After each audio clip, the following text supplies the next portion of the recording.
in the coffee shop window, watching the rain streak down the glass like tears she refused to shed. For the third time this month, she'd walked past the art studio without going in. The open mic night for local artists sign mocked her from across the street. "I'm not good enough," she whispered, the familiar refrain echoing in her mind like a broken record. Real artists don't work in accounting. Real artists don't start at 28. Real artists don't have student loans. But today felt different.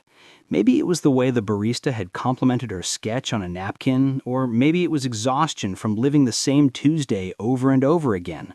Maya pulled out her phone and scrolled through her camera roll.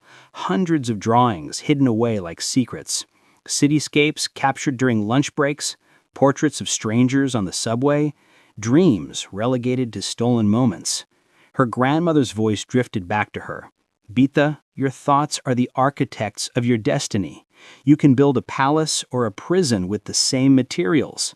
Maya had been constructing a prison for years, brick by brick, excuse by excuse. The walls were made of what-ifs and not-yets and maybe somedays. She'd become a passenger in her own story, watching life happen through windows instead of walking through doors. The rain stopped. Maya stood up, her chair scraping against the floor with a sound like breaking chains. She walked across the street, her heart hammering against her ribs. The studio door felt heavier than it should have, but she pushed it open anyway. "First time?" asked a woman with paint-stained fingers and kind eyes. "Yeah," she breathed. "First time choosing myself." The woman smiled. "Those are always the scariest and most beautiful first times." Maya signed up for the open mic, her hand trembling as she wrote her name.